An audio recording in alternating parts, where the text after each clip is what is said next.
Did red lipstick wield power in American history that spanned different eras and all sorts of major events? It was a form of rebellion, but also a staple of the establishment. And while it created stereotypes for women, it also had ways of empowering them. Those are just some of the things Eilis Carter looks at in her new book, The Red Menace: How Lipstick Changed the Face of American History. Good morning. Thank you for joining us this morning. Good morning. Thank you for having me. So I guess this goes back a long way, and I'm just trying to start at the beginning. Who thought this made women look better? It's probably ancient. I mean, at least the Egyptians of both sexes wore lipstick. So I think preening and decorating ourselves is a very, very natural human instinct. But in America, my book goes back to the colonies. Oh, really? So talk about the colonies. Was for a long time, was makeup considered a bad thing? Yes and no. I mean, I found the first ad that I included for lipstick in 1766. It was in a paper that it was owned by Benjamin Franklin. And women wore it. It was a very impractical item, I think, for a lot of American women. At that time, most of us were working on farms or other manual trades or running homes. For many years, there was no FDA, so it could be poisonous. It could contain arsenic or lead or any other number of nasties. So a lot of women didn't wear it. I think it was surprisingly less about being immoral or being associated with sex workers than we believe, but it was, women have probably been wearing lipstick in some form since before we were these United States. And what is it about red lipstick? Was that literally equated with women who were, not considered above board, or when did that make a transition? I think red lipstick was the lipstick for a long time. It's just the easiest to make. Generally, it had historically been made out of stuff like cochineal, which is actually ground up beetle shells. Oh. So a little unpleasant. But even Martha Washington she had a homemade colored lip balm. So I think it was really less about wearing lipstick and that red itself was untoward, and more about women of the upper classes wore it because they could afford it.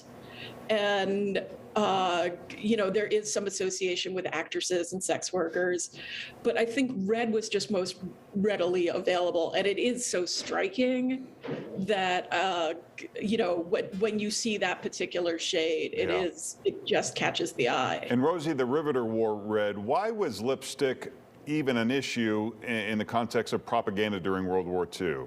What was the goal there? I found that fascinating.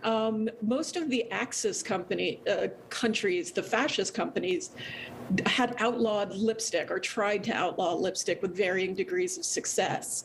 So it became the signature of things that were all American and good and fighting the good fight against the Nazis. American gals could wear lipstick, and we had plenty of it, even with rationing.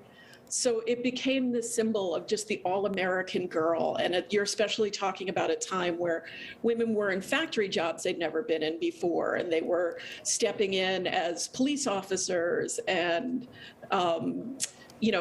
they were, wielding rivet guns, which they had never classically done before. So it was both a way of balancing out women in these traditionally masculine roles that were with the Army or the Navy, and now in factory jobs, and now in security jobs, with our fight against the enemy. And it made us different, and it made us, became a symbol of freedom and patriotism, and you're supporting the boys while they're on the front by wearing lipstick and maintaining your femininity. Before we let you go, let's talk about how the racial element has changed over the years. They used to call, nude makeup just for one shade, and that has really radically changed. Yeah, it's interesting. The company to beat these days really sets the trends, I think, is Fenty, and that's owned by a woman of color. It's owned by Rihanna.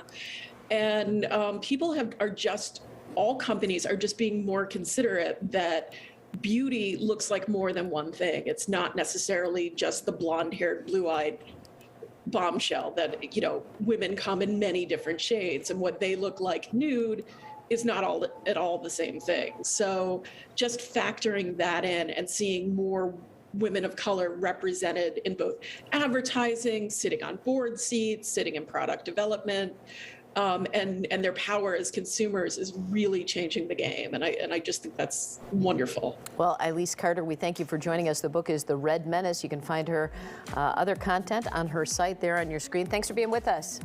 Thank you. Take care.